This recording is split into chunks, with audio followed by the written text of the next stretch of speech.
Hello, everybody. Hello, wonderful GOG.com chat, and hello to all the regulars, hello to all the newcomers. We are on tonight with Oceanhorn, monster of the Uncharted Seas.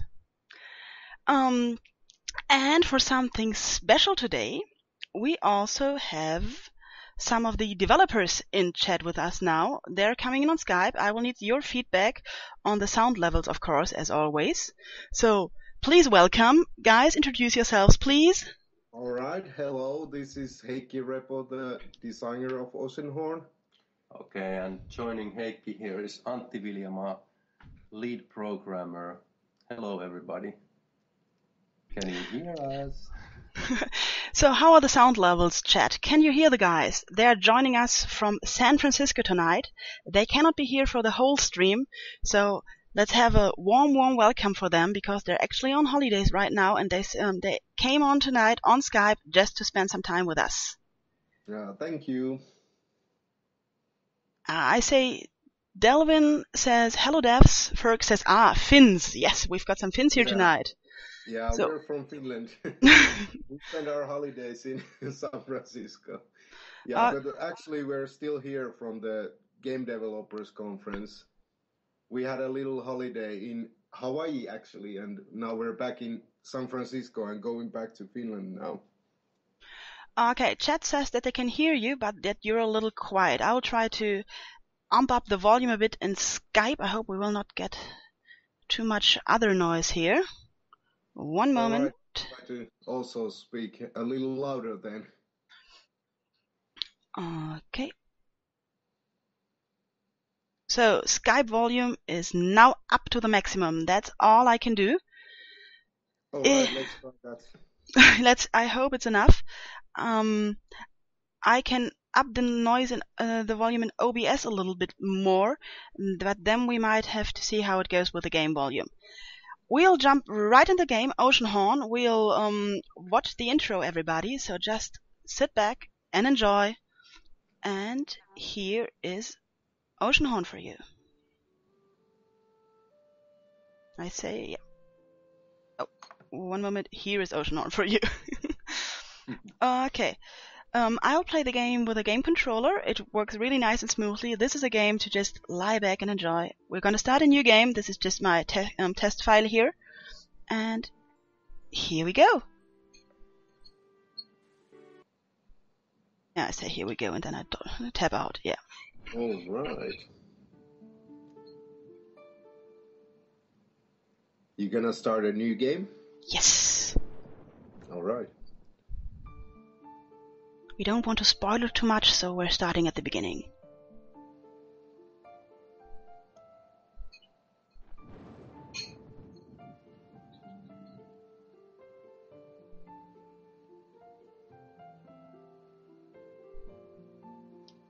It always starts with the stormy night, right? It always starts with a stormy night. I'm leaving tonight and I'm not coming back. All right, here's Antti. My fate is tied to a monster from the depths of time. Oceanhorn. I hear its horrible sound echoing from the sea. It is coming for me again. This is all happening sooner than I thought, and I am forced to act. Whatever happens next, I'm not going to lose you like I lost your mother. This necklace is the last thing left of her. Keep it close and guard it well. I will give you my old notebook from my travels. It will guide your way to an island of a friend. He will help you to prepare for what is coming. You know I'm asking too much of you. This is the only way to stop Oceanhorn.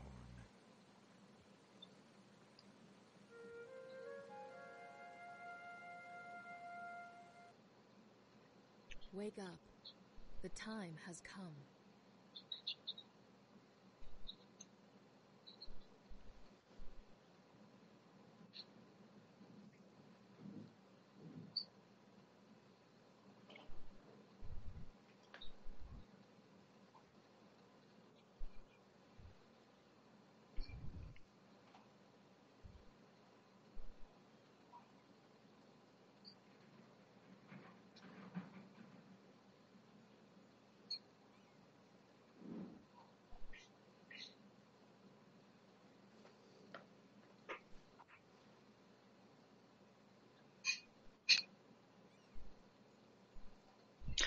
Okay, everybody. There was some voice in chat saying that I should amp up the game volume a bit. I'll do so right away. No problem at all. We'll just have to see that it does not overpower us speaking. I've heard some people having problems with the menu not showing up completely. You can actually move it. If your volume stuck's a little bit to the right side, you can just drag it out of there. So that's not actually a problem. So yeah, this is going to be the tutorial level. So if you guys have some questions to the devs, this is a good time to ask them. I'll run around, do the tutorial stuff. There is actually not much explanation needed at this point in time, and I will if I see any questions to the devs, please just tag me in chat. They will pop up here in Hex chat for me, so I can pass them on if the devs don't see them themselves. I'm not sure. You guys, do you have the chat open? Yeah, we have the chat open, and somebody was asking how long we did this game.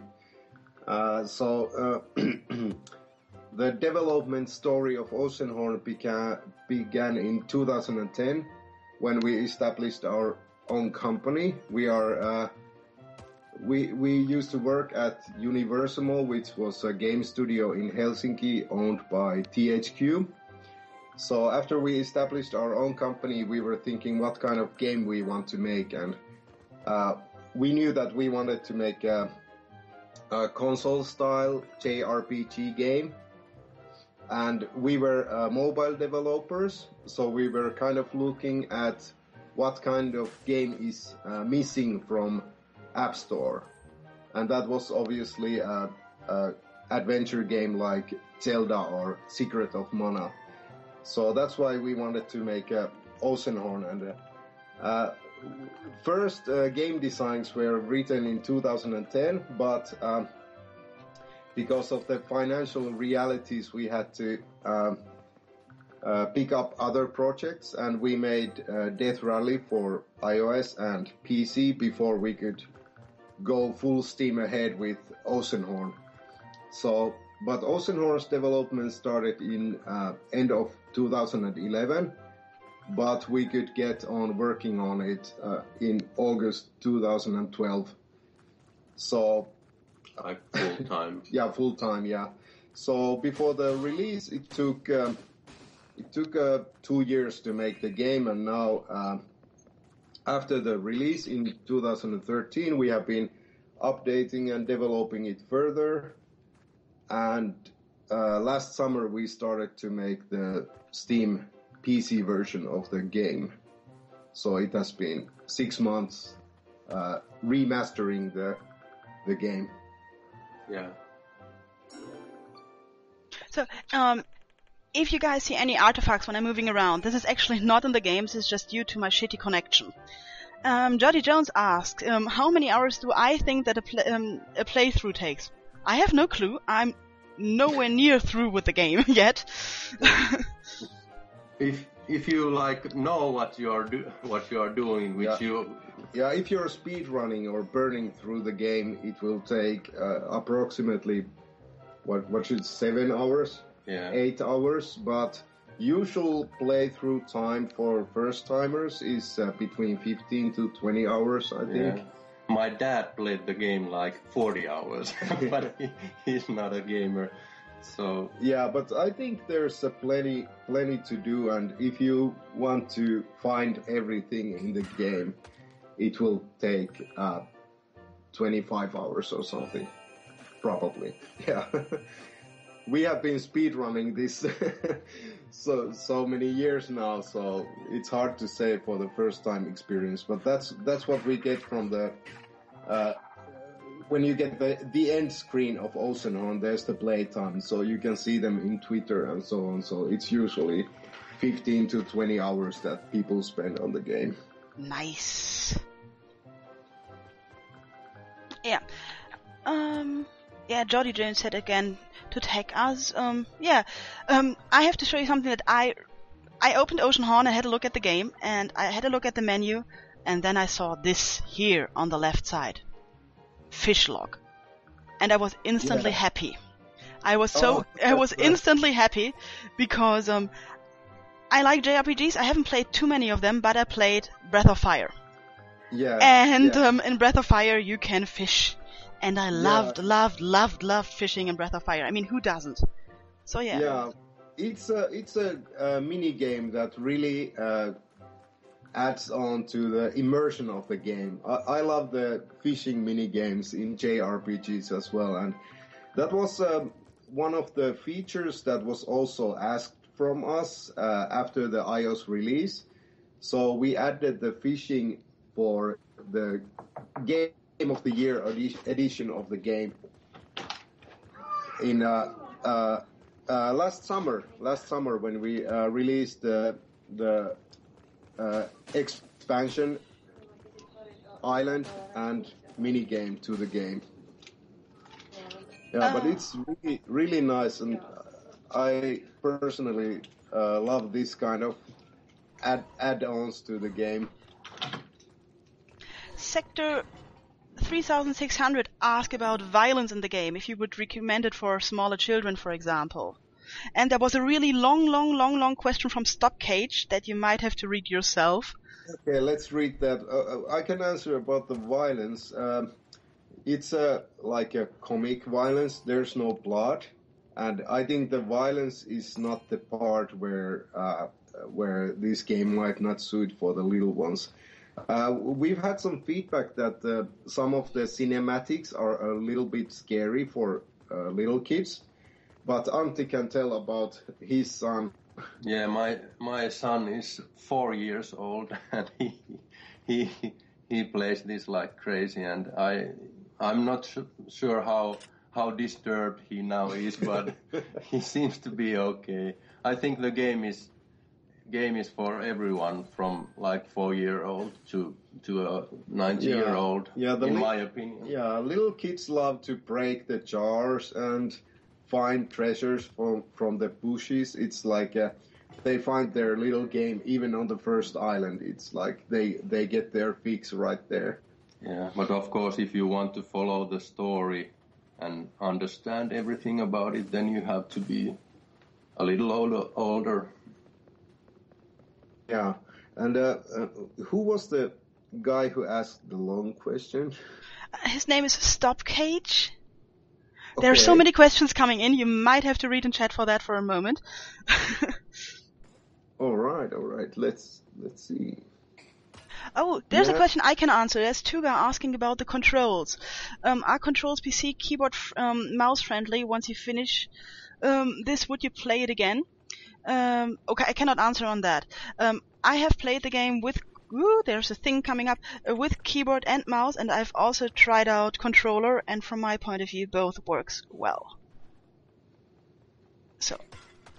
Yeah, the developers here, we love the keyboard and mouse combination, but of course controller. Yeah, because controller was we had the controller support also on iOS version, so it was nothing new for us, and we knew how to implement it and make it work. But design-wise, the mouse and keyboard was a challenge for us to get it right, and we actually looked at Bastion, how it did the mouse and keyboard controls, and were able to find our own controls similar to those in Bastion. And I really love the mouse and keyboard controls. They're very precise and also responsive, so I also recommend that to players who love to play with mouse and keyboard.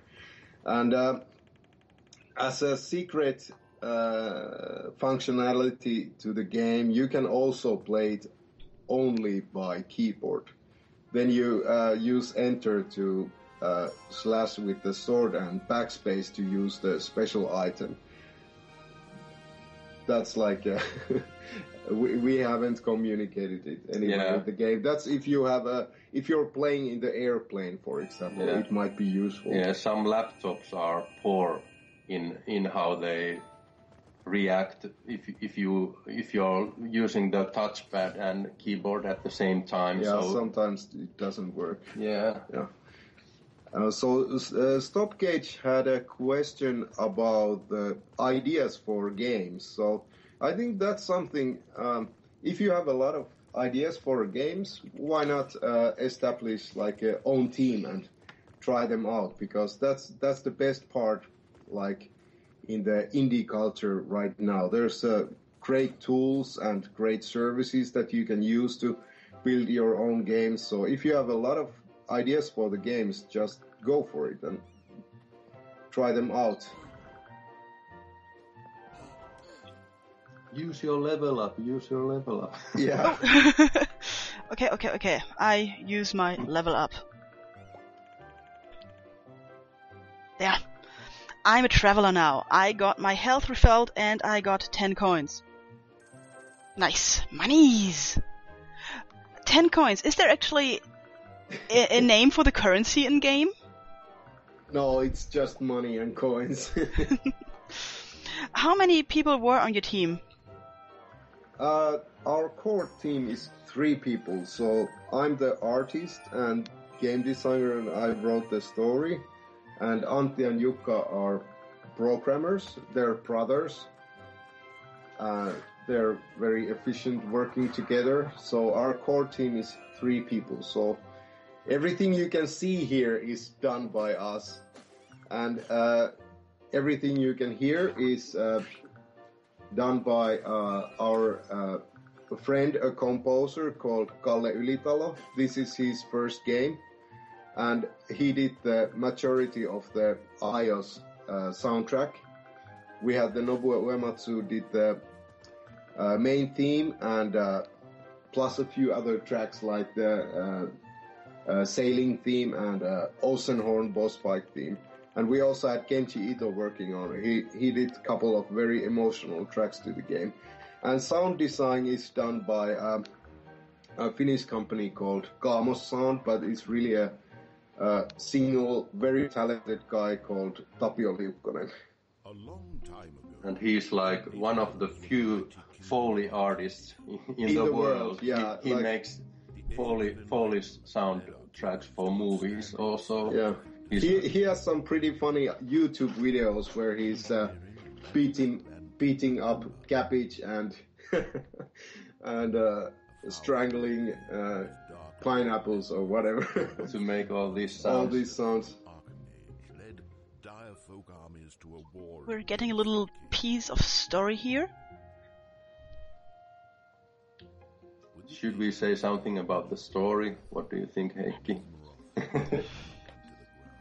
Yeah, sure. So, we wanted to make a game where the story is kind of on the background. So, but we wanted to have our own kind of story. So, we have a kind of a big backstory with this destruction of this ancient kingdom called Arcadia, and where you're actually adventuring in the game, it's the remains of that kingdom. It's that's the part that's nothing usual, but in the history of this world of Oceanhorn, the magic and technology combines, and there's some interesting story elements that comes from the connection between the men and the machines and the blood, and magic, and generations of these. What can we say without spoiling? Yeah, let's not spoil. Yeah, let's not spoil. But of course, we wanted to have a story that fits for the genre, so that's why there's those cliche elements included into it, but. Yeah, we wanted the game to be something that looks like an old friend, and then when you get to know it a little bit further, there are new layers. You find its personality there, and that's really something why our currency is called only money, and why our main character doesn't have the name or why his father is just called father. So there's a power in keeping it let's say easy to approach. So if we called him whatever, but anyways, it's easy to approach to the story when there's not so many elements that you need to familiarize yourself with.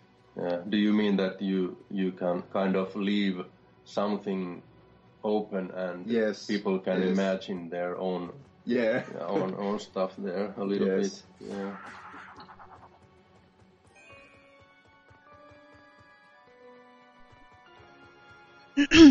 Yeah, I've been quiet for a while, so bad guy coming in. Here we go.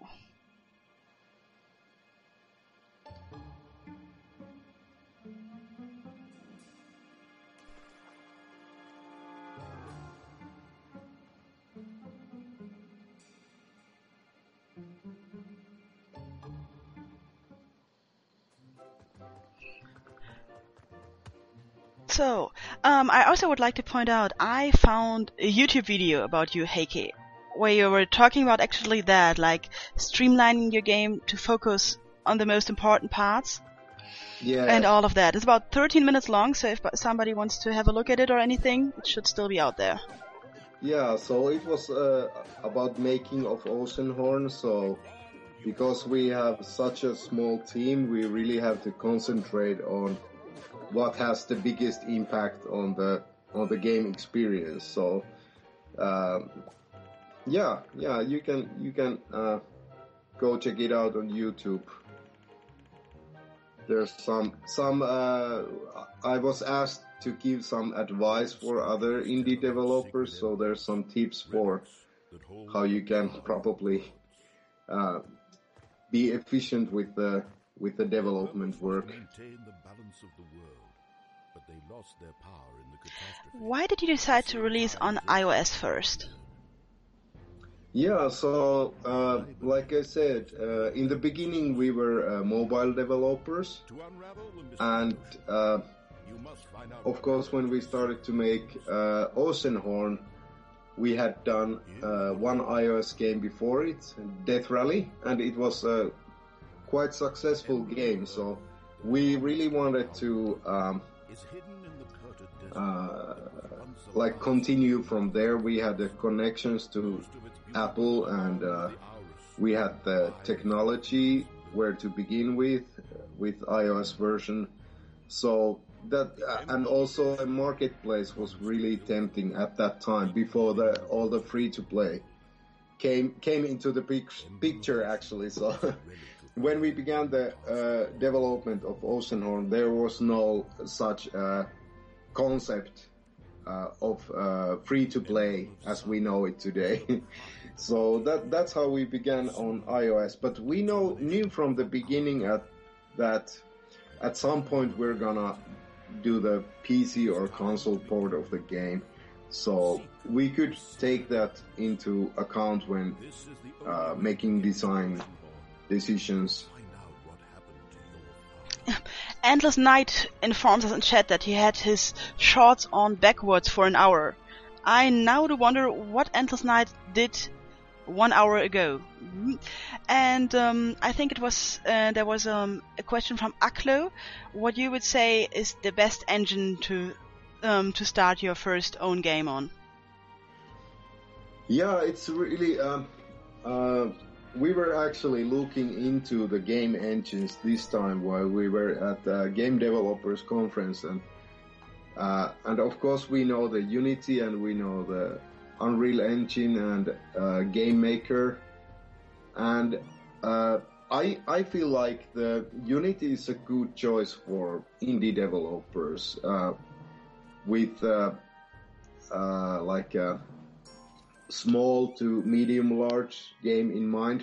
That's for certain that you can make games like that with Unity. So, and there's a lot of tutorials for Unity, and I think for a small team there's the options like buying assets from asset store. That's a good option for indie developers. You can use them and you can tweak them by yourself. So that's useful resources, and they're quite cheap. And also in the asset store you can find some snippets of code or something. So probably Unity is the good way to. But Oceanhorn runs on our own engine, so we don't have any experience. Yeah, we have done all our games with our own engine, so in a way we are kind of, I'm not sure if we are not the best people to ask, really. Yeah. If you have your own engine, it gives you, of course, freedom to tweak and add new features more rapidly. And there's an interesting question for Berserkeren about this reminds me a bit of Mario 64 and old Zelda games. What made you choose this visual art style? So when we began development of Oceanhorn, we weren't even certain that we could have any kind of lighting in the game. So when I was drawing the textures, I kind of baked in all the shadows, and had to start with this very kind of flat style. So the look really just built up from there. Like, okay, now we can have some lightning, and then we had a real-time shadow. So it's all. If you took all the lighting from the game, it would still look like something. There's some shadows drawn on the textures and so on. But we like the console games. I love colors myself, so that's why I wanted the game to look very welcoming and colorful, just like Nintendo games. But there's others, like Sega games, are very colorful as well. So I really love that kind of approach, even though there's it doesn't mean it has to be like childish, even though it's very colorful. So yeah, that's all I can say about that. And you have the second question about choosing the characters, if it's a male or female. We had that on game design from the beginning, but I think that was where the kind of limited resources came to. If you have that kind of like a basic choice that you can make, it soon doubles the effort that for example, with the voice acting, that was gonna be, we would have need the double voice acting, and because they're referring him as a boy or kid or son, so we would have needed double voice acting for the characters and so on. But that's really interesting, and I really would love to add that to the game if we have a possibility to do that. There was a question a little further up about the leveling system. I think it was from Captain Judaism. Okay. So yes, about the leveling system, we wanted to have like a very short-term, goals, and you get rewarded when you fight with enemies. It's taking you somewhere. Every time you beat an enemy, you get experience from it, just like in any RPG.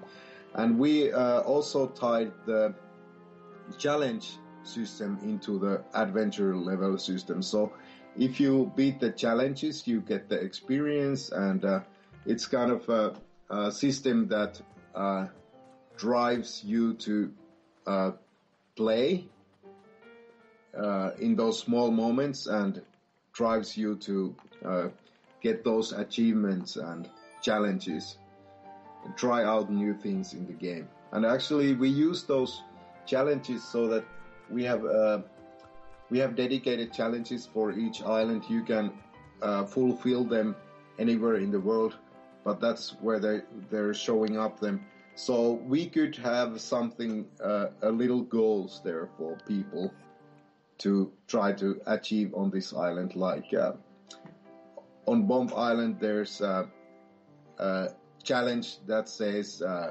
find Rusty's treasure. So that's players gonna ask the question, who's Rusty and what's that? So when you see the statue whose name is Rusty, then you know that there's gonna be a treasure hidden in there. So yeah.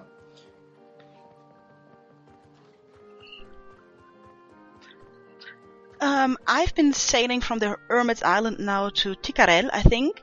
Can I actually steer the boat, or will it just go and go and go? You can't steer the boat once you have like chosen the route for the boat, but you can free draw the path for the boat. Yeah, with the mouse. Oh, okay. Yeah, and you can later on you will get a gun, which is nice, and you can shoot things there. The idea is that you kind of stock up there while you're sailing. You can get hearts and mana and coins. So that's really about the stocking up for the next adventure. And I've always loved the world maps in JRPGs. So in the game design, that's where the sailing part came. Actually, not from the Wind Waker, really. So, but of course, it looks like that, and it doesn't play like in Wind Waker, but it looks like that. So yeah. Yeah, it's our world map. Yeah, it's our world map, like level selection thing there. And yeah.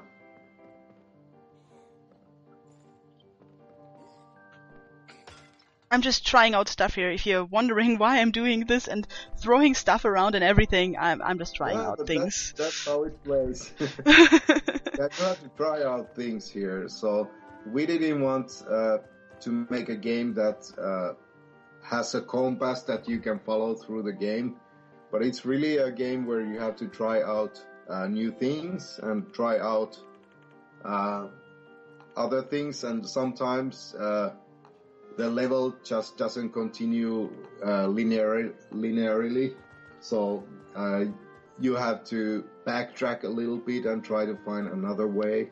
Yeah. So we wanted to have a little bit of retro experience in that sense. Yeah, in that it's a little bit old school, that you're not handheld everywhere. You have to think for yourself and try to solve the puzzles and figure out where the story continues. Stop Cage asks in chat, it seems like the environments are very small and linear. Does the game ever open up to the kind of big world and dungeons seen in Zelda? Yes, it does actually. So I could do it now, right? I think I can, if I already know some islands now, and I could just hop on the ship and have a look around. True? Yes, that's how it plays. So we have the world consists of these islands, and many of the islands are like small hubs of open world a little bit. So yes, there's linearity, but also the exploration part comes actually right after this town. So you will see more like open landscapes, and first temple should come. There's a small dungeon first, but the first real temple comes in maybe after 2 hours or 2.5 hours of playtime. And there's another question from Koalaman. This is one, if not the only real Zelda-like experiences on the PC, at least 3D Zeldas. Did you feel you had to adjust the formula accordingly? And did you feel any pressure to make this title live up to the standards of the Zelda games? Yeah, so we really wanted to make a game that people recognizes as Zelda-like. So it's in the same genre, and with that choice we made to make it a Zelda-like game, there's some like concepts and we have to fulfill for people to be satisfied with. So from there came the pressure, but we never really sweat about it if it's the same or do we make a different choice. There's a lot of small things here that are unique to Oceanhorn or doesn't follow Zelda standards or anything like that. But we feel like Zelda fans will like this game. That's who we made it for. We are big fans of the genre. We played Landstalkers and Zeldas and Alundras, and I'm a big fan of Secret of Mana games and other action RPGs, Kingdom Hearts and so on. So we wanted to make a action RPG experience. So there's a lot of elements from other forefathers of the genre. For example, the isometric camera angle. It's they used it in Landstalker, for example. It has the retro feel of it. So, and it uses a lot of the concepts from those games. So it should feel familiar. And I think in many ways we were able to like follow the format of those games. I'm standing close to a shop right now here, and can see the writing of this world. To me personally, it looks a little bit like a mix of Roman letters and Japanese hiragana. Was there an inspiration from there? Yeah, we wanted to have our own font for the game. Like we could, just like what is Aurabesh in Star Wars, or some of the Final Fantasy games has their own writing. So we wanted to have an alphabet like that. So, and I'm a big Japan fan, so probably a lot of the influences came from the hiraganas. There was another question in chat about the learning curve of the game, whether it is meant for veterans or not. Not sure if you can see it now. It's really easy game to pick up and play. It's like my 2.5 years old son loves to play it. He's like just hitting the bushes and fishing. That's what he loves. So, and also like we talk about, Antti's 4-year-old could pick up and play this game. So it's really not only for veterans. Yeah. But I think like it has a lot of the nostalgic feel to it. So a lot of the veteran players will appreciate it different way. Yeah, and I think that when you get to the boss battles, there is enough challenge there for. Yeah, so actually Olak just asks if there is boss battles. So yes, we have 3 big boss fights, and then we have the final boss fight. Well, against Oceanhorn, of course. So those are the big boss fights, and then we have mini boss fights in the game as well. And I think we that was one of the things where we succeeded in making those boss fights. Yeah, we have gotten really positive feedback from the boss fights. Yeah, so, and it took a lot of time to work on each of them, so I'm quite happy how they turned out to be. So now I'm at a point where I can see actually one of the other races down here, and he tells me that he collects bloodstones all around the world. and he wants me to get him some, and if I do, he will give me something special. I like that. Actually, I like having this kind of small achievement and a lot of stuff to collect. So yeah. I'm really looking forward to that. That was one of the things people enjoyed in this game. You can there's collecting these bloodstones and trying to get the completion of the island. There's hidden chests and hidden treasures in each island. So when we released the iOS version, I had no idea that it would be so successful element in the game that people really tries to get the 100% out of the game. So okay, there's 55. I think there's 55 bloodstones hidden all over the islands of Oceanhorn and Uncharted Seas, and when you collect them, you get a special prize. Special prize. Yeah, let's not give it away. Yeah. There's a question in chat marked to the devs about optimizing the game and the game engine. I think I will now go to I can break into people's houses. I'll do that first, and then I'll go to another island. Okay. Yeah. So about the optimizing, it was much easier to work with iOS version because there's only a handful of those devices, but each year there's more and more of those, and we support actually a very large scale of iOS devices on, like from iPhone 3GS, that's like a 7 years old iPhone, so you can buy this game for. So you can imagine what is the leap from iPhone 3GS to a PC. Yeah, high-end PC with a 4K resolution.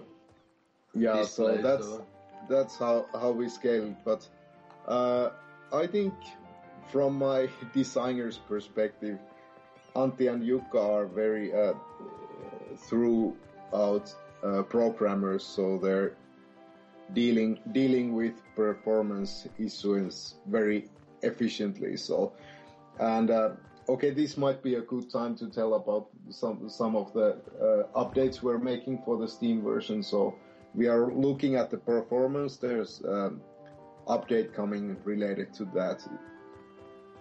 I think if you talk about Steam version, you mean the updates will also come to the GOG version, right? Oh, of course, yeah. Sorry, that's how it is. Yes, also for the DRM free build. Yeah.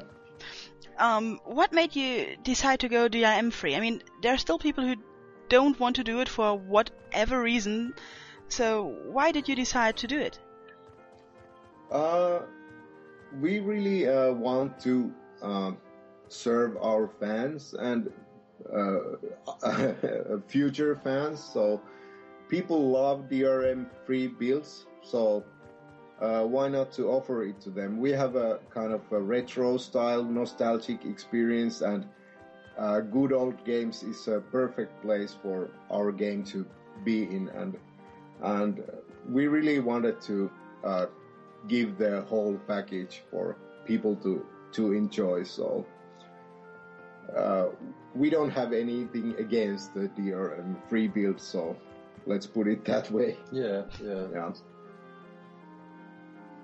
Yeah, and we understand that some players really want the clean take on the game, and they want to play it on their secret place somewhere without internet or something. And they want to own the thing they buy. That's okay for us. I'm like that. I like to play at my grandmother's house, and she does not have internet, so I normally take my external hard drive with me and my small laptop, but there is no way I could install all my games on that laptop, so I just take my hard drive with me and install all the GOG games I want to play then, and I don't have to choose it in advance or have to connect to the internet or anything. And for me, that's really important, actually. It's because there's no reason to mistrust me. I bought those games, damn it. Yes, that's right. So I'll go to the world map now and have a look at all the other places I could go. Okay. I have found now. What is this? Bomb Island. I think that sounds really good. I Okay. have found Sandbar. Okay, it looks Oh yeah. small. That's a pretty small island. Yes. So, what do you think? Where should I go first? Bomb Island or You can. Yeah, go to the Bomb Island. That's a good place. Okay. Yeah. Oh, Witherlands. Oh, I would know, but they look really big. Let's try Bomb Island. Where did it go? Witherland is a good place to go after the Bomb Island. Yeah. Let's have a look at Bomb Island then. And off to the sea we go. People, if you see the camera moving while I'm sailing here, that's actually me. I can move the camera freely around me while I'm on the boat. Thilga asks, most important of all, is there a cheat system, like a console that will give me God mode or many golds, epic imba swords, etc.? Yeah, unfortunately not. Yeah, so we have of course, the debug menu. Like the development build has all these, but it's not publicly available.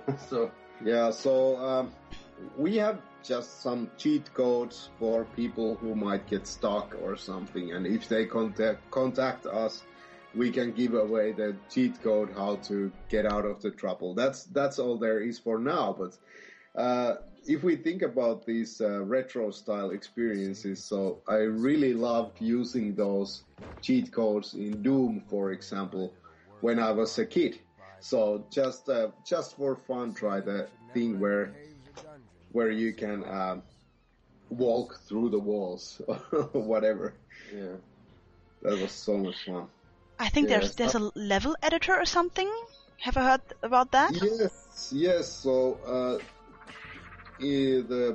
we have this. The world consists of 3D tiles, and we had this level editor that was really integral part of the production of Oceanhorn. So, because it started off as an iOS game, we made editor that was working on iPad, so we could actually all the levels in the game are made with iPad 2 actually. So and we could efficiently make the levels and try them out immediately, and that was really nice. At first we thought about it might be something to release with the game, but at this moment it's too much relies on the knowledge of the developers to be anything that could be released. But yeah. And also at some point the game became like more story driven, so that kind of fits poorly to free level editing. Yes.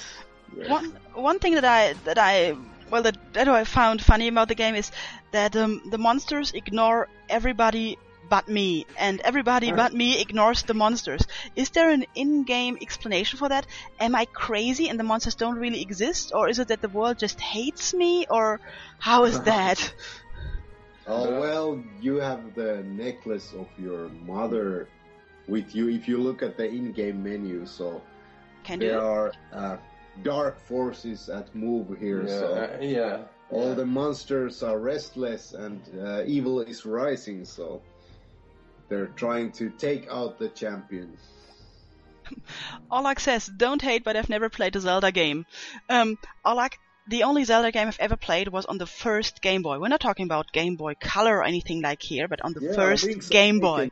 Yeah, Link's Awakening. That's I'm a huge Zelda fan, but Link's Awakening is one of my favorite games ever. So that's a good game to begin with.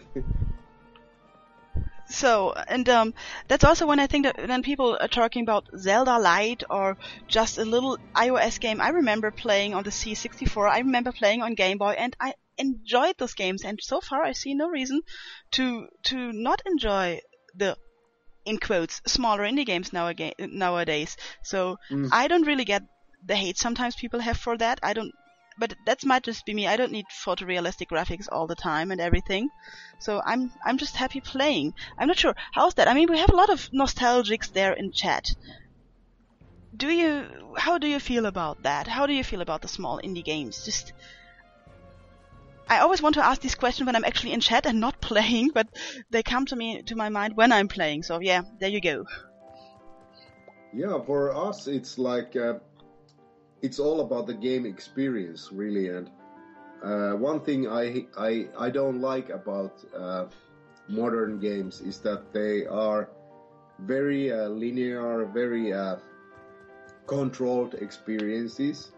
But with indie games, like in Oceanhorn, you can start off without tutorials or very kind of carefree experiences, should I say. And you can try out new things as an indie developer, and it's a very, let's say, when you're making a big AAA game, there's a staff of hundreds working on the game, so the creation of the game, the creative part of the game is shared with a lot of people. But with indie games, it's usually only a couple of guys whose imagination has built that game. So in that way, there are much more indie games are much more imaginative experiences. They don't do marketing studies if it fits for the core audience or. Yeah, I think the usual story is that indie developers just want to develop games that they would like to play themselves. So we are not usually that much worried about what someone else would like to do, and I think that somehow gives some special feel on these games. Do you already have some plans for your future games that you want to make? Yes, we do actually. We started our next games pre-production last spring, but we were stuck up with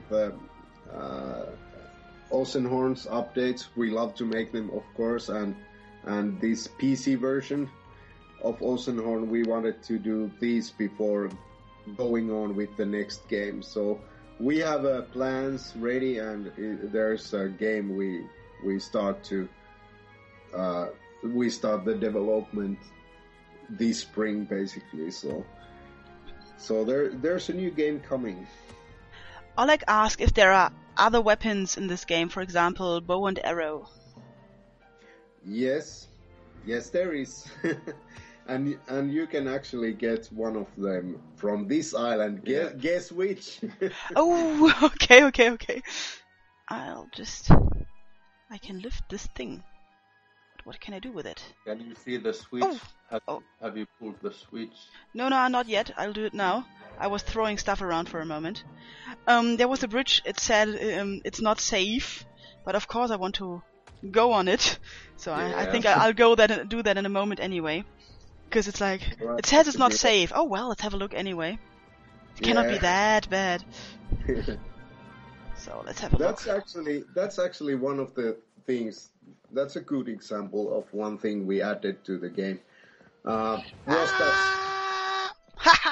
made it. Oh, that's great.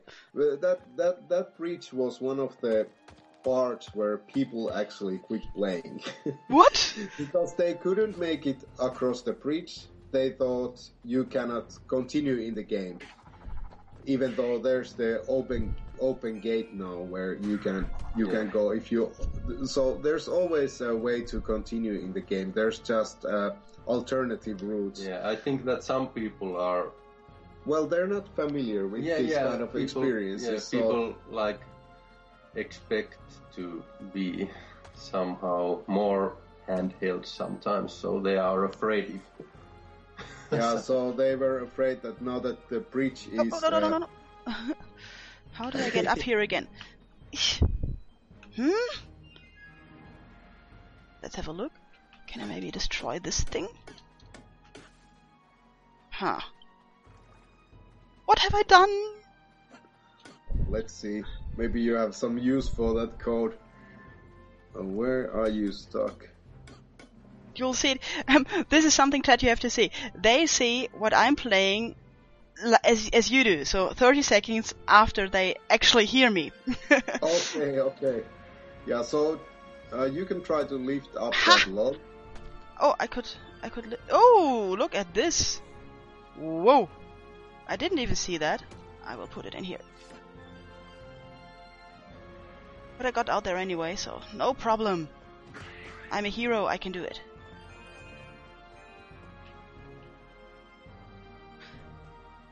These shooting thingies, I will kill them later.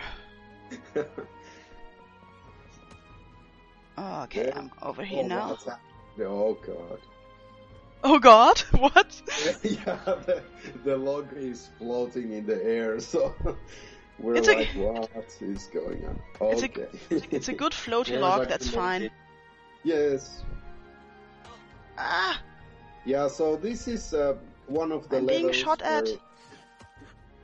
Where it's not so linear. You have to explore the island, and you will find new things there. And in the end, if it's a mining island, you might end up into an abandoned mine later on here. Yeah, if these things don't shoot me dead before that.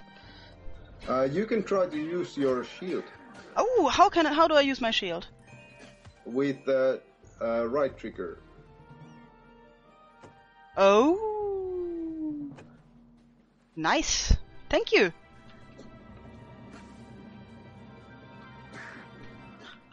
So, fighting a bird now.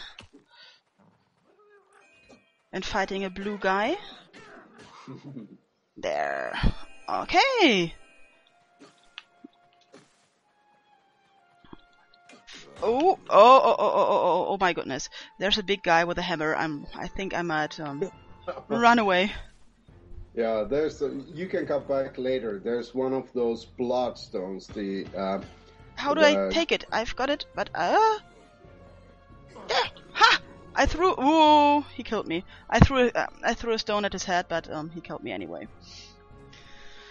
Oh well. Thick head. Thick head, yeah. So. Okay, we're gonna see you dying here in just a second. Yep. Yeah, so with bloodstones you have to hit them many times to remove them. Mhm. Okay, do you still remember where you're going? I'll now go here through the thing That's to the a good right. idea. Yeah. I'll just go to the open gate to the mine now. I've heard you've been at the Game Developers Conference. What did you do? And what did you see? What did you have your own talks? Not this time. Actually, it was our first time in GDC, so we were kind of just we had promoting the PC version. We had meetings with, for example, with GOG and other marketplaces related to the PC version, and also some meetings related to the upcoming game we start to develop. So it was nice to see what the GDC is all about, and we enjoyed the expo floor there and checked out the Unity 5 and checked out the Unreal Engine and what else was there? A lot of Chinese VR things and some real VR things. Those were quite interesting as well. Yeah, kind of nice trip. And did you meet any of your own video game idols, programmers, developers? Unfortunately not, actually. Yeah. Yeah, but we met some fans. We had Oceanhorn t-shirts, so... Cool! They came to talk. Yeah. I nice. so love video game t-shirts. I even have a GOG.com DRM-free Revolution t-shirt. Wow. Yeah. I'm asking because actually one of my video game idols, Tim Stelmach, was at the GDC conference. So, yeah. Oh, And Warren Spector was there as well. Yeah, and Hironobu Sakaguchi got his Lifetime Award. The creator of Final Fantasy. Yeah, I read about that. Oh, look, here I am again. Interesting. Not going to go to that big guy yet. I'll just blow him up later when I have bombs. Do you actually speak Japanese? Huh? Do you actually speak Japanese? Oh, I should have dashed there. Just a little bit. I've lived in Japan for 2 years. Mm-hmm. Where? Because of my wife's work. So that's when I learned. I've been a big fan of Japanese culture and pop culture for my entire life. That's actually first ideas of Oceanhorn came while I was in Japan. Unfortunately, never met any of my idols there either. But I can jump in here. And where did you stay in Japan? I lived in Tokyo and in Fukuoka in Kyushu. Oh, all access! Oh, this game has fishing! Yes, this game has fishing, and I cannot wait to find my fishing pole and start with that. Yeah. Yes, I'm so looking forward to that. Actually, just maybe 1.5 hours in game time or 2 hours, you can get the fishing rod. And you can actually fish anywhere where there's seawater. Okay. Shallow water, but in the deep water. Yeah. Yeah, you have to help someone in order to get the rod. Oh, I'm a very helpful person, so that will certainly happen. Okay, there is a thing here, so there must be a switch somewhere. Oh, it's in the water. There. Okay. And here we go. Luckily I played It'll Do not so long ago, so yeah, okay. I can do this. Buzzer Karen says, I did not know Piran Jade likes to fish so much. You didn't? But you watched my Ultima Underworld 1 stream and how excited I was about fishing there. Yeah. Fishing is good for every game. I would even like Tetris more if it had fishing. Yeah. Fishing is healthy. Yeah. Do any of you fish in real life? Not so much. Even though a lot of people do in Finland. There's like 100,000 lakes in Finland or something. So, okay. This is a dead end. I'm in the mines now and exploring. So, chat, do you have any more questions? I think Finland is quite a cool place for game development now. In GOG we also have Drift Moon from Finland. If any of you have not played that, you should get to it. You've heard about that? Or am I the only one who knows Drift Moon? Drift Moon, actually, I'm not familiar with that one.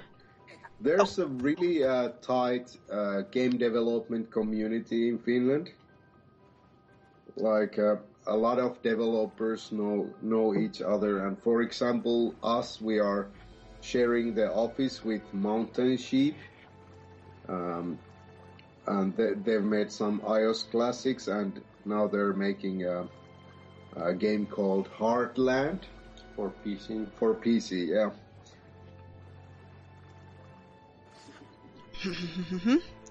Apparently, I'm wrong here. Yeah, so this is one of the first dungeons, and this is kind of a small scale dungeon in the game, like a little bit of introductions to the dungeons, not the real one yet. That's a good thing. So I'm feeling my way around here. Oh, I fell into a hole. Of course I did. So, more money's up here. And some more money's down here. So this was a good hole to fall in. Yes. More monies. Can I get up there?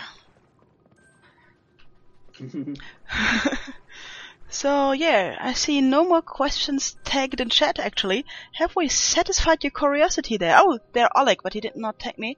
To devs, are there stats to level up, or gear, or armor, anything to level up? You can get better sword and better shield in the game, and then there's the experience you get from finishing the challenges and beating up enemies, which will level up your character's adventure level. And with adventure level, you can get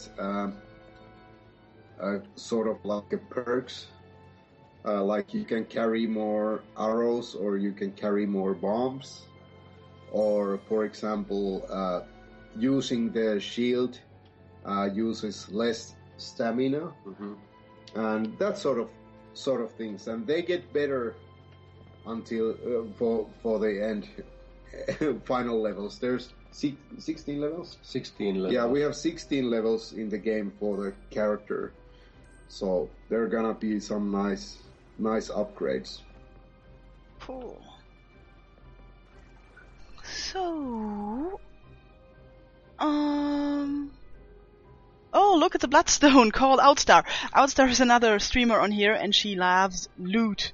So that's what it's about. Yeah. So, yeah, I think if there's nothing left to say from your side, and chat does not actually have any questions anymore, I think we could leave you to your well-deserved holidays. I can only imagine how stressful the last weeks have been for you. Well, And I will try to not fall into any more. Oh, and I fell. all right. The real dungeon is in the upstairs of these levels. So, but enjoy your time with Oceanhorn. I'll certainly do so. I like it. So I already like it a lot. That's actually because I have not played any Zelda parts on console, so this is for me now. Yeah, okay, yeah, I hope so. And thanks for this. It was a nice chat, and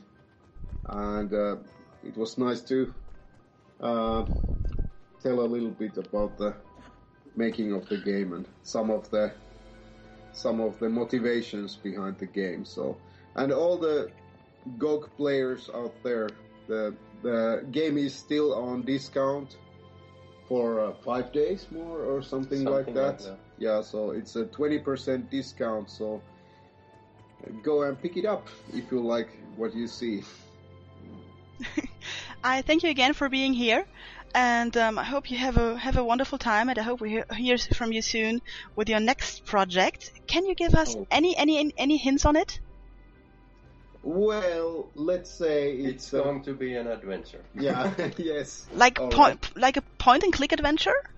No, not like that. More like a gamepad adventure, and it's gonna be colorful, and it's gonna be a nice project. Okay, I think we're all looking forward to that, and I hope I can then present it on here. So have a wonderful time. Yes, how many days have you left for your holidays? For your not working holidays? Yeah, we're just leaving now. We're gonna fly to Finland tomorrow, and then it's work for us. Oh, well, thanks again for coming. But don't worry, we had good time in Hawaii. Like working. Yeah, and we enjoy working very much. All right, thank you so much, and see you later. See you. See you. Bye. Bye.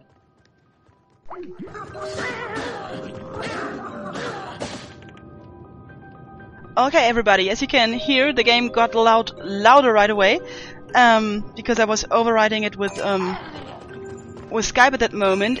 If I go, there's a rat on my back. I've got a rat backpack. Go up, leave, stupid rat. Okay. I think I might have to adjust sound level a little bit, because this is really actually blowing my ears off right now in my headphones.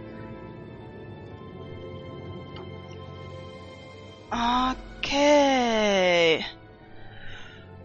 So, I think we've got some time left. I actually have no clock I can look at right now, but I'm quite sure we have some time left. So, we'll just continue playing for a while now, because actually I want to have that fishing rod, and maybe I can make it possible. So, can you still hear me alright? Okay. Another red. Okay, I avoided that. Wonderful. So, I've got a key now. We'll have to see. And there's a door. Well, that's fitting, I guess. Yeah, let's have a look there.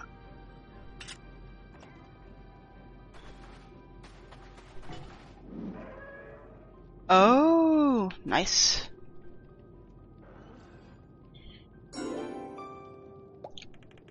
It's an old boot. You just found 1 coin inside it. Strange, but better than nothing, I guess.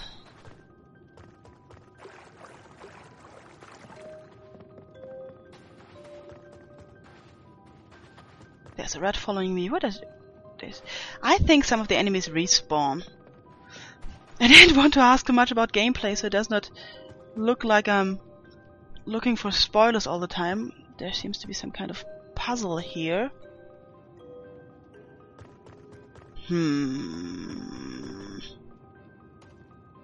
Oh well, I'll just jump into the water and have a look where I can go here now.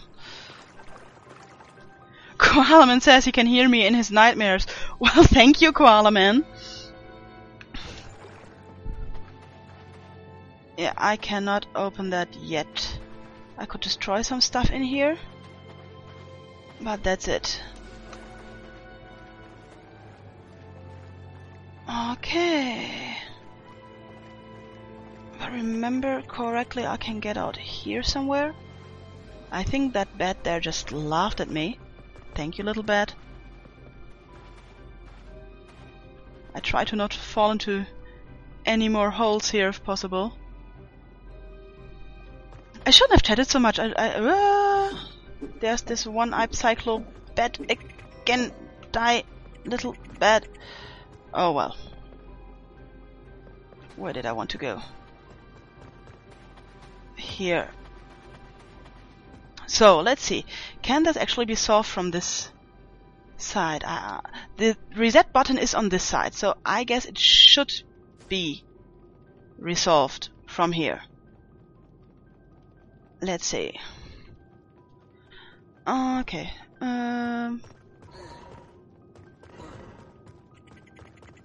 Ha! I did it! Wonderful.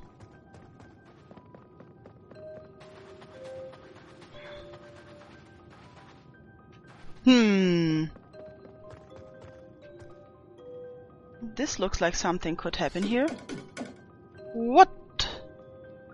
Some stuff fell out and into the water. It looks like little coins, but I guess it should be ashes or something like that. Embers. Cannot open that yet.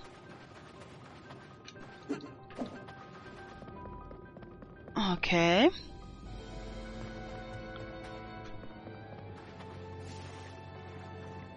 Let's swim through here. Ah, there.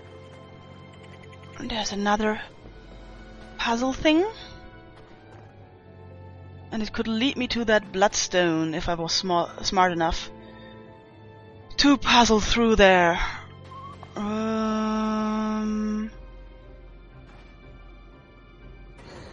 Maybe like this. Okay.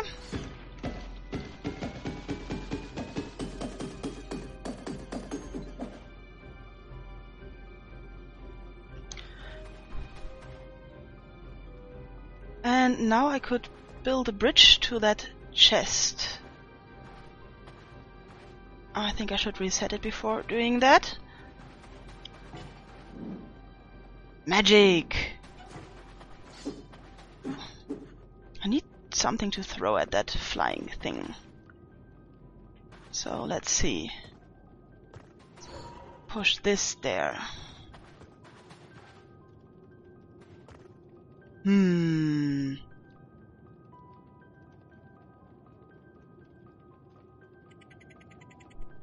need at least 4 boxes, if I see this correctly. Okay. Oh, sorry, I hit the microphone. Some headphone user died there. This is... If I could push... Go away. Thing. Ha. Okay. Oh. So I could push that one to the front, or I could push that one back. So maybe like this.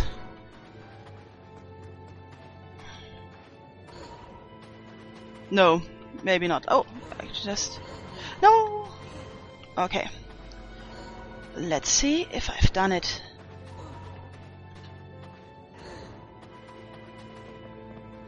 Not a war. Ha!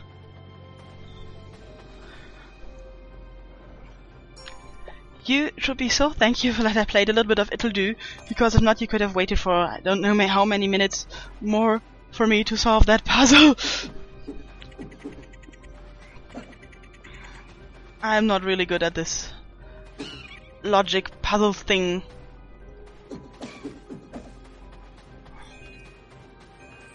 So... yeah. Oh, we could also do a raffle! Now that I think of it. What do you think, chat? Should we have a raffle? Is there any moderator there or anybody else watching who could do a raffle for me? Please?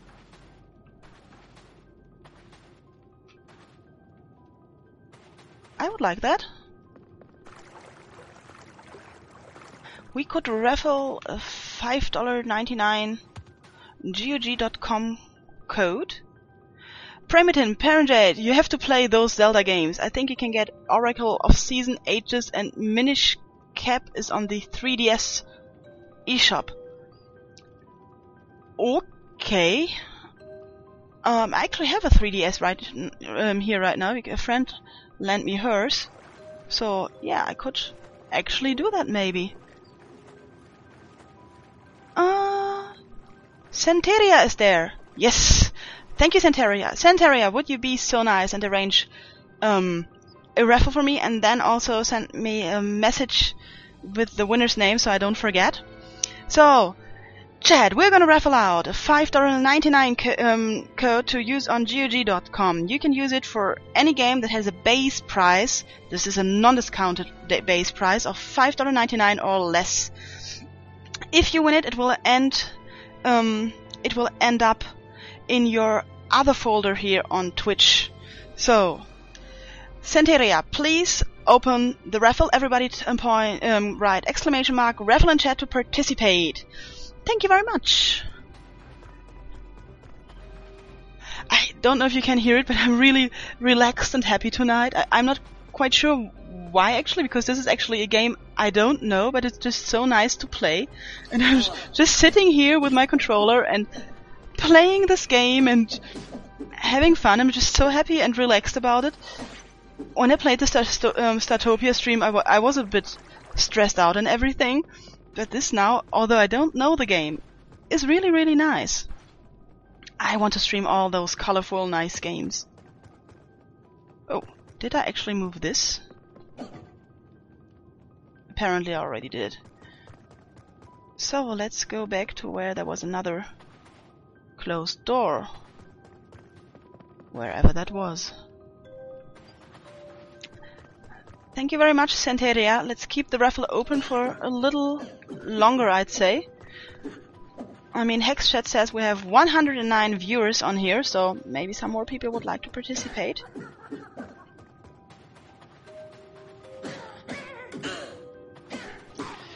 Does anybody remember where that other door was? Because I right now don't. Where do you guys come from?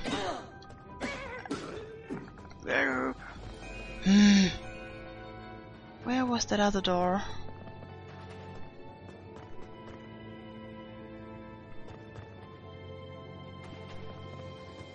I'll have a look at what items I have now. Didn't I find just a key? Now I'm confused. Oh yeah, one was here in the water. Let's see if... can I just jump in here? No. Oh, look. That's what I did. That was not smart.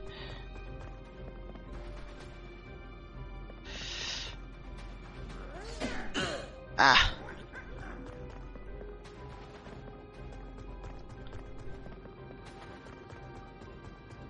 The lever I used made these 2 blocks over there go up again.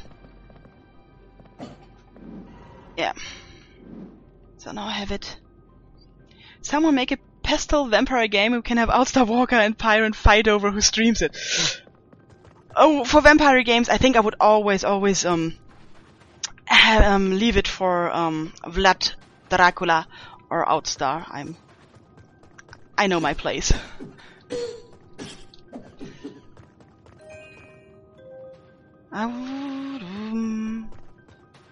Can I now just jump into water here?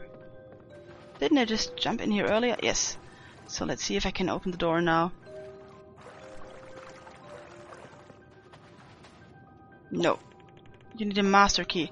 I've got a key, I've got a silver key, I can see it there on the left side of the screen below my not so good looking health bar.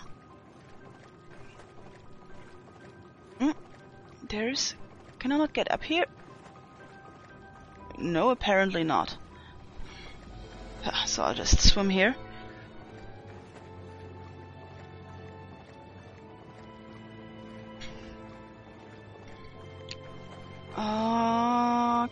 Okay.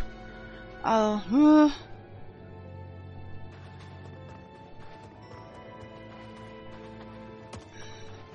Where was the other damn door? Yes, Anteria, I think you can close the raffle now. I hope everybody... Yes, it's over there. Everybody who wanted to participate now got their raffle in. One day I'm gonna program MooBot so that I can actually make a waffle raffle. So everybody has to type !waffle. That would be wonderful. No, this is not the door. Dang it, it looked like that from afar. And I'm nearly dead. Flying away, that stupid thing.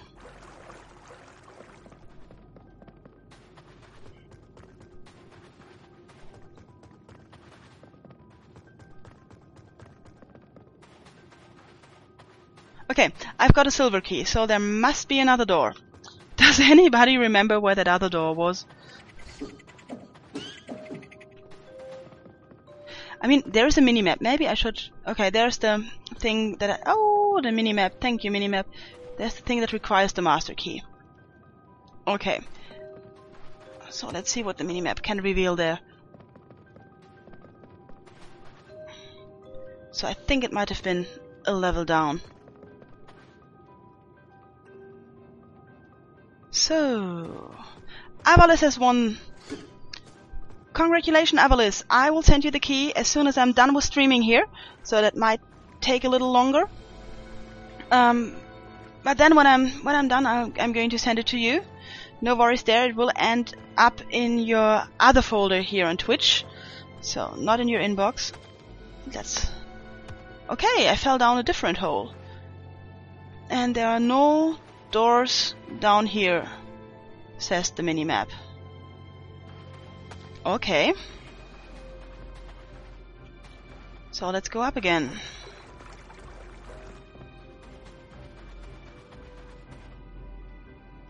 And thank you again for Centeria for doing that.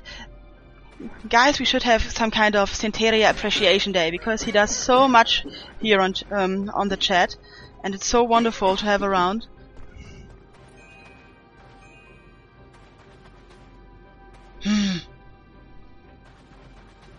Oh no! There was a heart and it disappeared.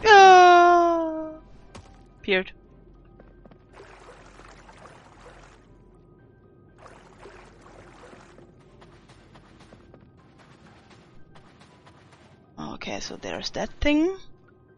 So there are 3 exits here.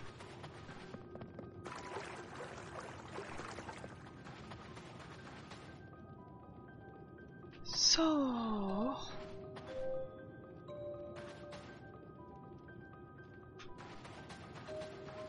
Okay, I fear I'm going to die now. I'm very sorry, chat, for not finding that other door. I'm normally really good at finding my way around in games, but for some reason right now I fail.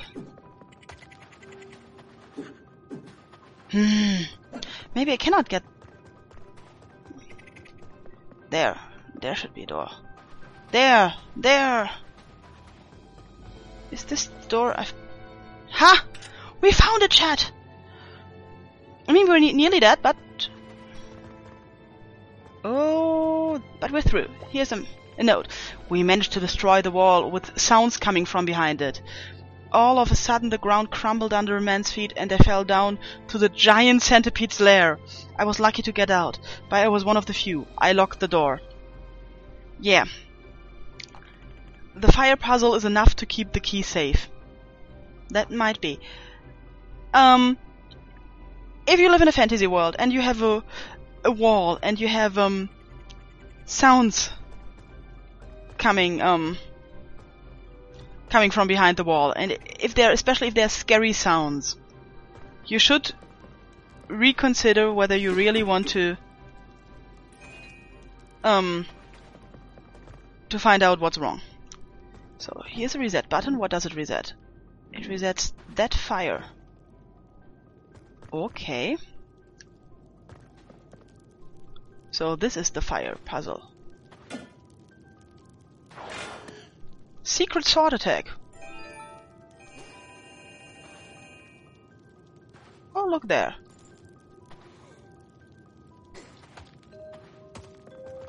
I wish I could just carry it and move, but I cannot, so I'll just throw this.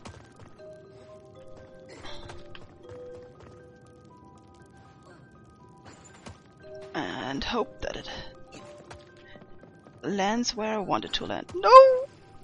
Well, that was not so smart. Okay, let's get another one. I can even dash to make this far. There we go. No problem.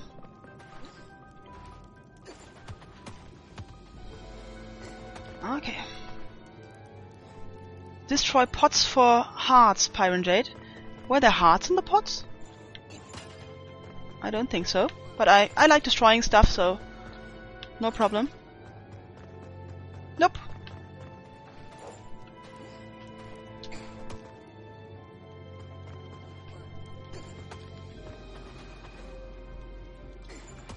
Okay. Oh. Now I fell down in here. Okay.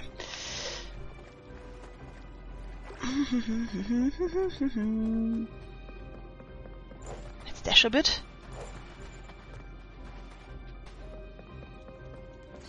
Oh, no, I didn't want to hit it. Oh! Do I have to do it 4 times?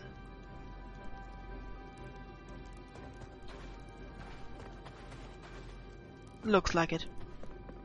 Okay.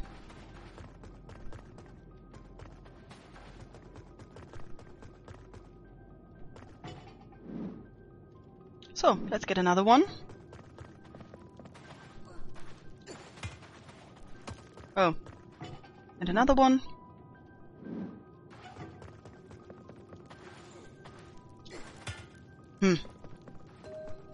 What is the problem here?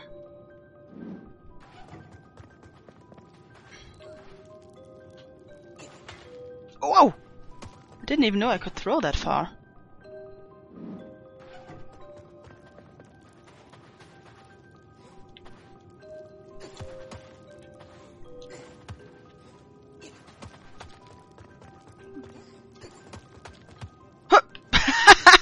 That was cool! Did you see that?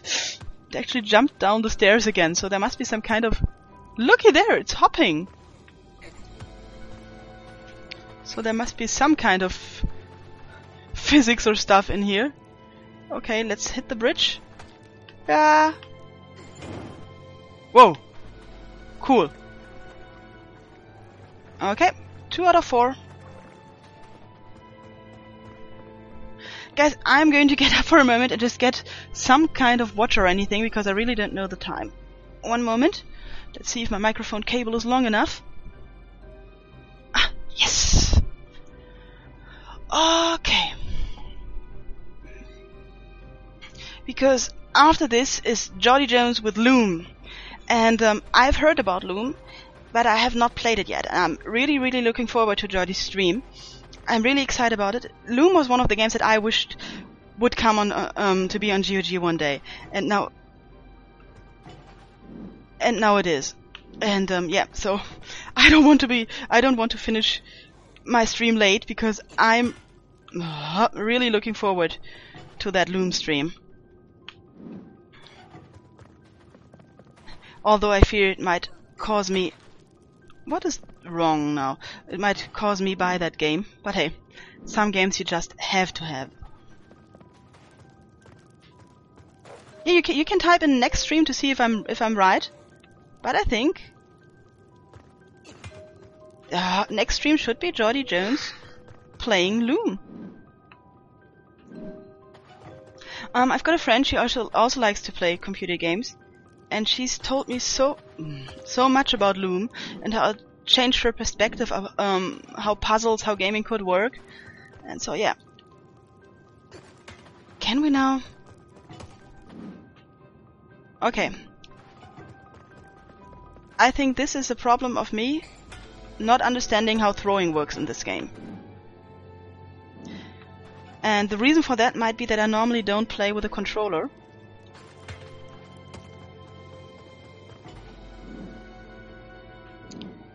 So you can actually switch to mouse any time in this game, and this is what I'm doing now.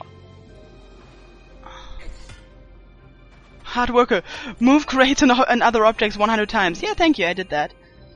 So I'll now switch to mouse and keyboard and see if I can do better then. No, why are you throwing it so far? Do you hate the pot or what?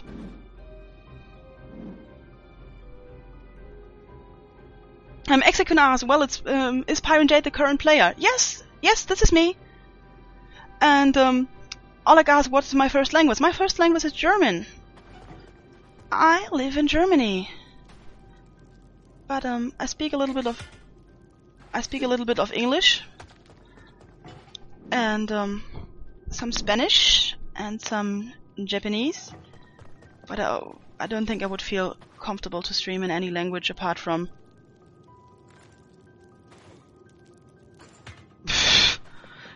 German and English. So yeah.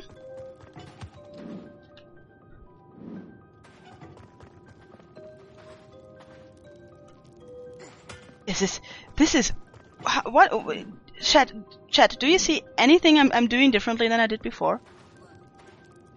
Because I cannot even fathom why it's not working.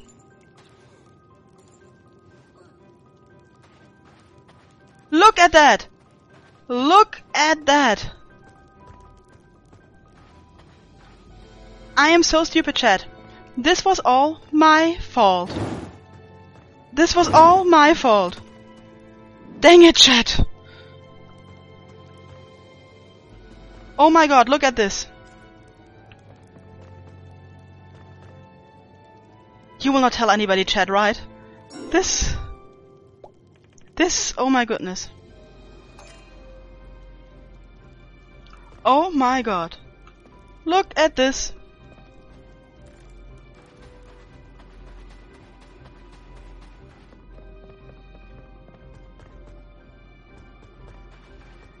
Please, chat, don't tell anybody.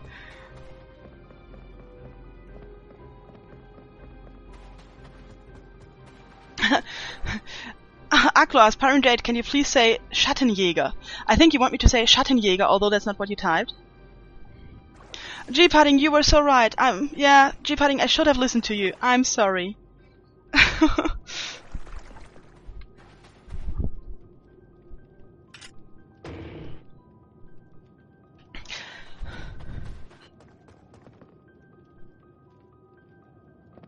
Okay, so this is where the cave-in happened, and everybody fell down to the giant centipede's lair. Yeah, well, let's fall down to the giant centipede's lair.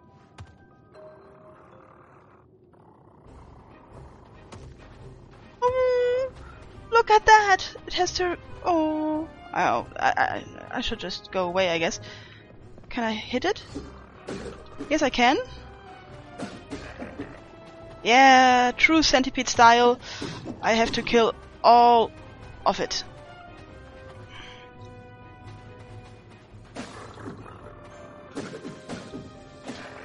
Haha!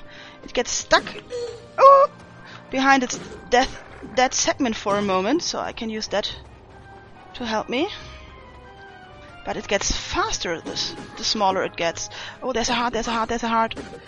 Yeah, I lost that heart again. Okay. Look at all those skulls. This is not okay. Workplace safety is important, people.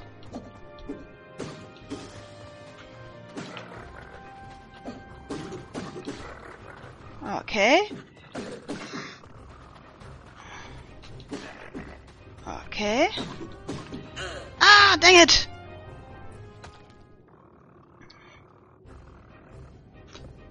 Okay.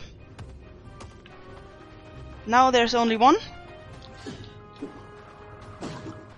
Oh, look, I can... I can hit its backside. Well, well, well, well.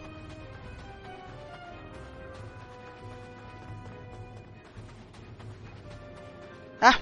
It found out about my nefarious plan.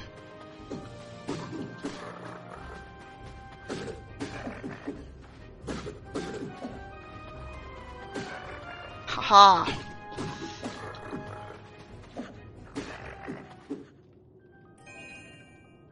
Exterminator! Defeat the Cipidus. Cipidus? Cipidus? Shouldn't be centipedes? Piran Jade, why is there no camera to watch you play as you stream? Well, that's because you really want to know why? I'm not particularly good looking and I make faces all the time. So currently I don't feel ready to be ridiculed on the internet, so I'm not playing with camera. Maybe one day I'll think, oh fuck it all, and just play with the camera, but right now I don't want to.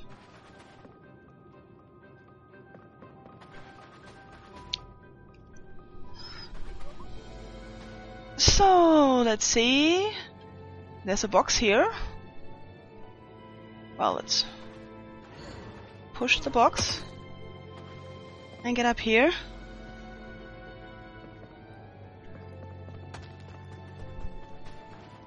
Ah, this should be good. You found bombs. Use bombs on enemies and any weak-looking surfaces or objects you come across. So now, the interesting question is, oh, I have 5 bombs, so I have to be careful to, when to use them or not. Dang it. Exoconars have been streaming for a long time. When did you start? I have not been streaming for a long time. I would to look up when I did start. Maybe Berserk... Oh, I cannot push those, so this is one of the places I would have to destroy with bombs, which I'm going to do right away because there is treasure behind there. Yeah, that worked well.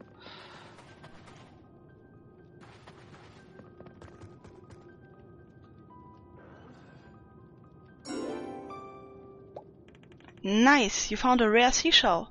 You can have 5 coins for it. I would rather have a rare seashell. Oh well.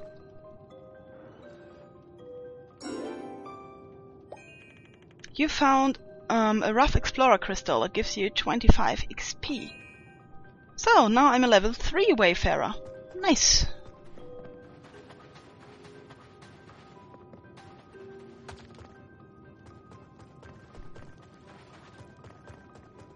I could jump down there, but I'm not sure if I want that. Oh, I could destroy these boxes. Let's destroy these boxes.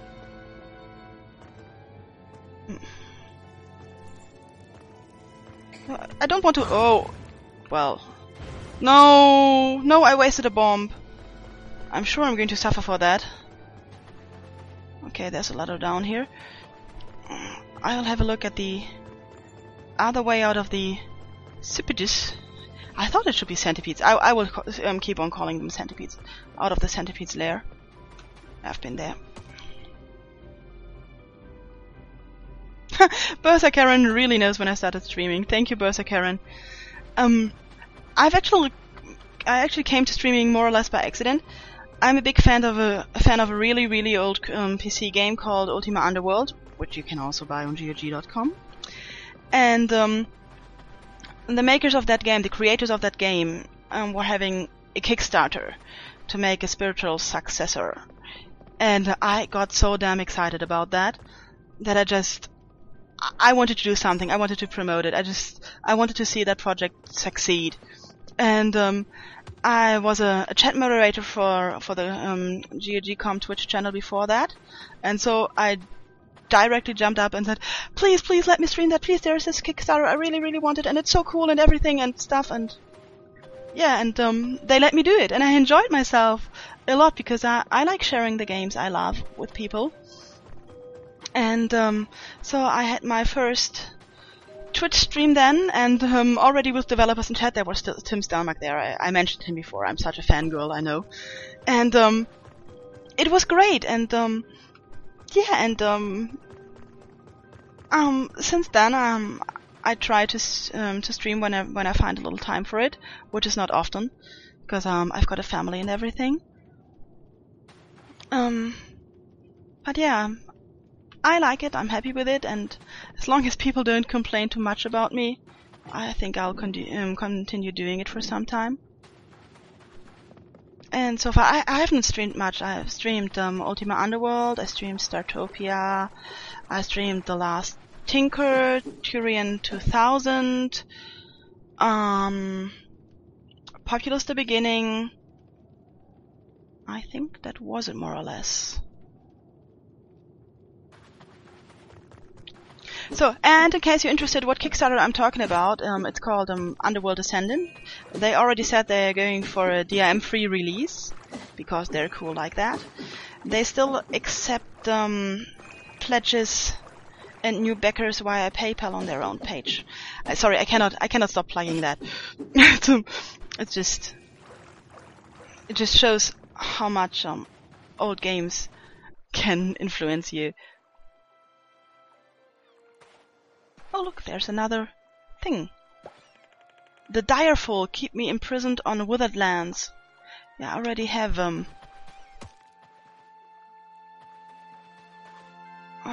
a withered land thing. I think I moved this already. Yeah, that opened the gate earlier.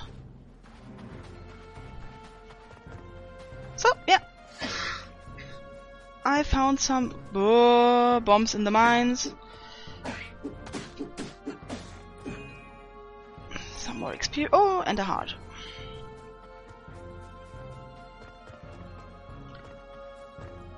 Okay. Bing. Okay, there are these shooting things again. And here was the house with the guy who wants to make bombs.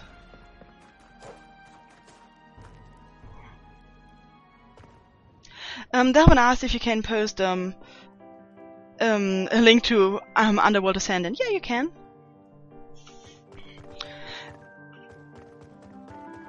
So, is he happy now? So what happened in the mines? A giant centipede. That's horrible. I guess it's time for my retirement. Thank you, Bomb Maker. That's what I wanted to hear. I've always dreamed about having my own boat. No. No. Bombs. You should make bombs. Oh, dang it. Things never go my way.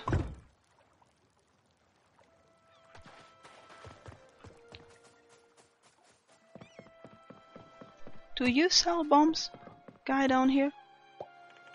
When I was walking a hill nearby, I fell into a hole. I saw something shimmering in the dark, but I was too afraid to find out what it was and climbed up quickly.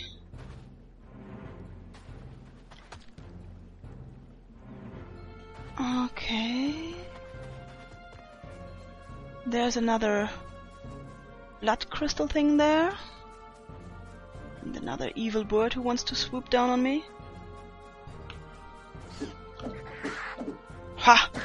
Smack, smack. This extra level can really be felt when hitting the enemy. Now that I'm level 3. So... Oh! Oh, look there! I did not throw that bomb. There's a bomb, there's a bomb, there's a bomb. This will make me kill stuff. So now I have 3 bombs. Now is the question, where can I bomb stuff? Oh, I wanted to kill that big guy back there. Maybe I can blow him up with a bomb. Let's do that if we can. Chat, I think we only have about 10 minutes left now. Would you want to see another island? Shall I go to another island or keep exploring here? What would you like me to do? Say it now while I'm close to my boat. I could just sail to another island or keep exploring here on Bomb Island, because I don't think I've seen it all. I think my boat was somewhere here. Yeah, there's my boat. So chat, what do you want? Do you want me to stay for a moment? Aklo asks, are the islands different? Well, I would think so. Jeep Hudding, Piran Jade, do something funny. You couldn't see it, Jeep Hudding, but I just did something funny.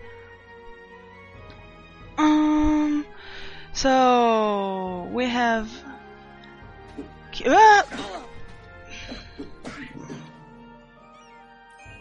it sneaked up from behind. 8 minutes, so I'm going to sail. I think that's more. Some people just say explore but don't say where. I'll sail. So let's see. We don't know the name of this, and I think I need to fly. There's Sandbar, and there are the Withered Lands. Let's have a look at the Sandbar. That could be a nice place.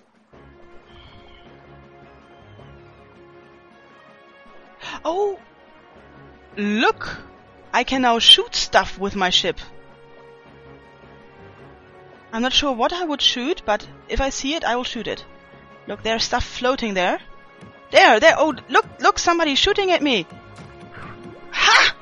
I killed it! Oh, there are mines coming up. This game just got real. Is it flotsam or jetsam, the stuff that floats in the sea? I always forget which is which.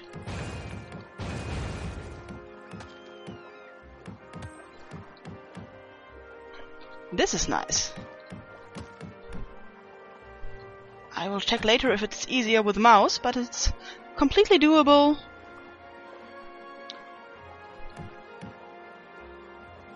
Okay, Outstar Walker! Hello, Outstar Walker!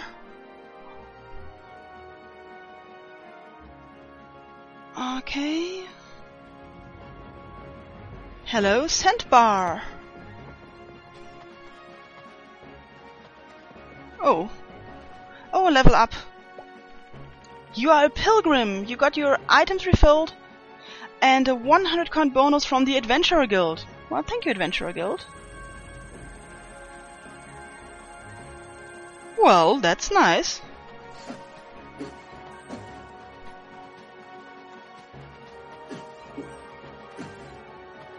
Yeah, Sharon Redake says, if you could take that gun on land. Yes, if I could take that gun on land, I would so do that. So, let's have another bloodstone thing.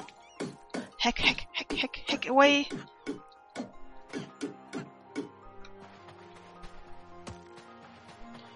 And there's another one there.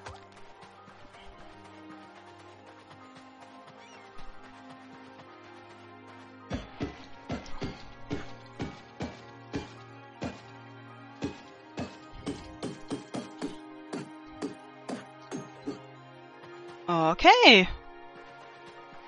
This is a nice small island. It gave me 2 bloodstones and more money from the Adventurer Guild. Totally worth it. Thank you, little island. That was totally worth it. Okay, we could go back to Tikaren and see if something there. We could go another way. Hermit's Island, that's where we started off. So I'd say the Wizard Land it is. And let's shoot some more stuff. No, everything looks peaceful right now. This is quite a reach. Look, it's have you seen that? It has a ballistic curve. So let's shoot the mines first. That gave me a coin.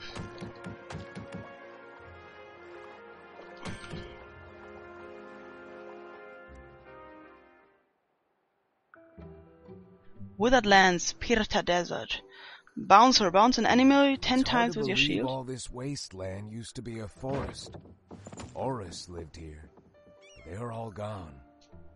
A great deal of wisdom disappeared with them. Okay, so I'll now look at the little achievements I can hear. Bounce an enemy with a shield 10 times. Making friends. Release someone's prisoner. Yeah? The dire folk's prisoner. Save here. Oh, there's a plant I didn't kill. I think that was not big enough. I think only the really big bushy plants like these give me items. Watch out for goblins and ogres. Will do.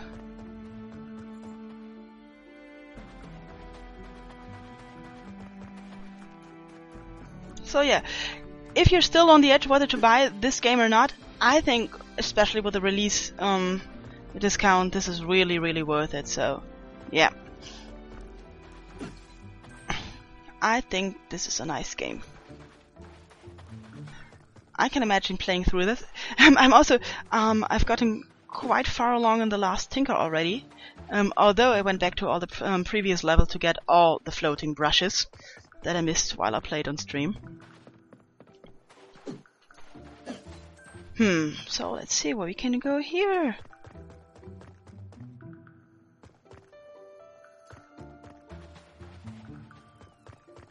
Okay. So there was just this thing. Question is, can I blow this up?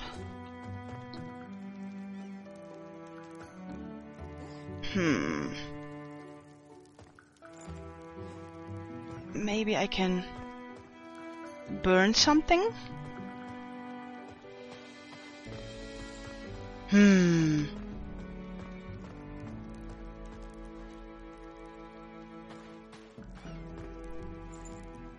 will try blowing up this.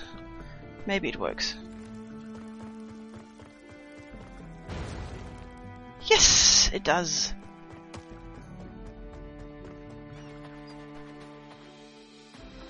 Okay, let's have a look at this. Okay, I need to blow something up to get through here as well. I could either... Or can I do it smart somehow? I guess I cannot, but I will. Get there. I could... Nope. Huh?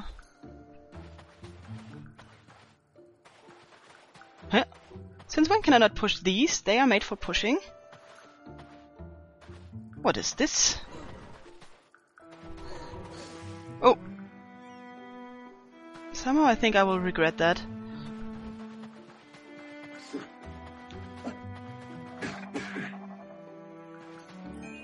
Cling! This looks suspicious. I'm not going to walk over that. I really like the music here. I think this is my favorite music so far. This is good music.